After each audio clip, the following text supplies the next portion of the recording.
अस्सलाम वालेकुम। आज के लेक्चर में आप सबको खुशामदीद। आज हम एआई का एक और टूल डिस्कस करने जा रहे हैं जो कि डाटा की विजुलाइजेशन को इम्प्रूव करने में या डाटा को विजुलाइज कैसे किया जाता है, उसको इमेज की फॉर्म में कैसे कन्वर्ट किया जाता है।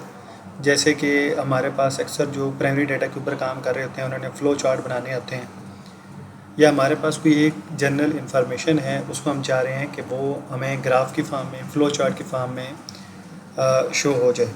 तो वो हम कैसे कर सकते हैं? तो उसके लिए हमारे पास एक एआई का टूल है जिसे हम कहते हैं नैपकिन एआई। तो उसके लिए आप लोगों ने सबसे पहले नैपकिन एआई को गूगल क्रोम में ओपन करना है।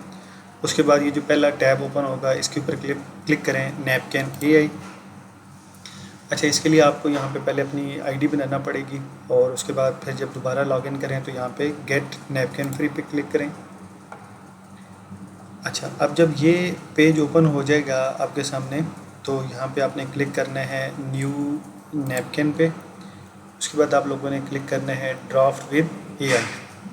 यहाँ पे आप इंपोर्ट फ्रॉम फाइल भी कर सकते हैं कि अगर आपके पास कोई एक फ़ाइल ऑलरेडी टाइप्ड हुई पड़ी हुई है उसका आप करना चाह रहे हैं तो यहाँ से इंपोर्ट कर लें, तो उस फाइल की भी आपको ग्राफिकली विजुलाइजेशन बना के दे देगा। अगर आप कोई एक नई फ़ाइल खुद से यहाँ पे अभी ड्राफ्ट करना चाह रहे हैं तो उसको भी करके दे देगा। ले हम इसको देखते हैं ज़रा ड्राफ्ट विद एआई कैसे करेगा। ठीक है, यहाँ पे आपने इसको कोई भी एक प्रॉम्प्ट देना है और नीचे कुछ दिए हुए भी हैं, जैसे कि फॉर एग्जांपल हम यही ले लेते हैं, the best practices for hiring interview.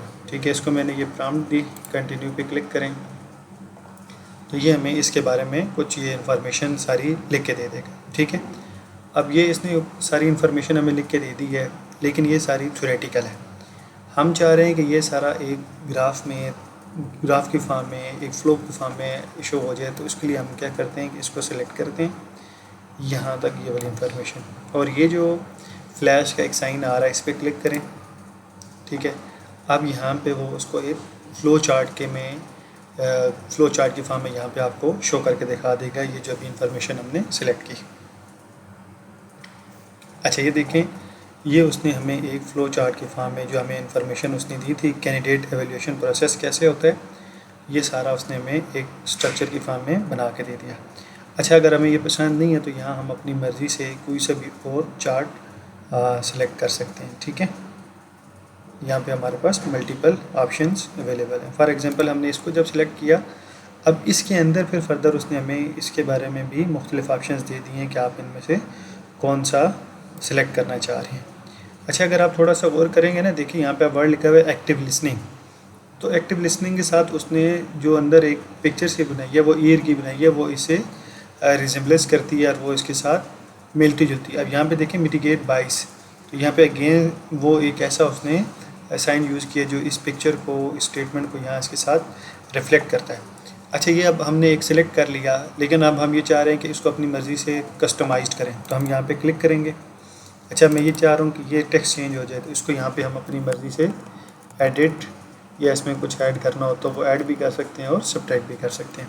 और इसी तरीके से अगर हम ये चाहें कि इसका यहाँ से कलर चेंज करना चाहें तो हम इस पर क्लिक करेंगे, तो यहाँ से ये इसका कलर हम अपनी मर्ज़ी से, ये कलर इसका ये चेंज हो जाएगा। ठीक है, इसी तरीके से अगर हम इसका कलर चेंज करना चाहें तो ये भी कलर यहाँ से चेंज हो जाएगा। यहाँ से अगर इस चीज़ को एडिट करना चाहें वो एडिट हो जाएगी।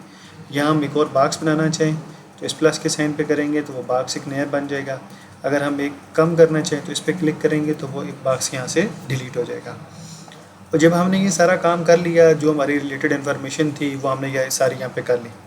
अब हम इसको चाह रहे हैं कि ये हमारे पास सेव हो जाए, तो सेव कैसे करेंगे? यहाँ इस पर क्लिक करेंगे, आपके पास ये मल्टीपल ऑप्शन है, पीपीटी में करना है, पीडीएफ में करना है, पिक्चर के फॉर्म में करना है। तो जिस फॉर्म में भी आपने करना होगा यहाँ पे उसको इंस्ट्रक्शन देंगे तो वो आपके पास उसको डाउनलोड करके दे देगा। तो ये एक बहुत अच्छा टूल है कि अगर आपके पास कोई इन्फॉर्मेशन है उसको हमने ऐसे फ़्लो चार्ट में शो करना हो तो बजाय इसके कि बैठे हम खुद और ट्राइएंगल और वो खुद इमेजेस वगैरह बनाते रहें, यहाँ पे हम जस्ट उस चीज़ को सिलेक्ट करेंगे और वो हमारी मर्ज़ी के मुताबिक हमें कोई भी एक फ़्लो चार्ट बना के दे देगा। तो इससे जो हमारा टाइम बहुत ज़्यादा ज़ाया होना था तो वो बहुत ईजीली, बहुत अच्छे तरीके से हम उसको यूटिलाइज़ करते हुए एक अच्छी चीज़ बना के दे देंगे।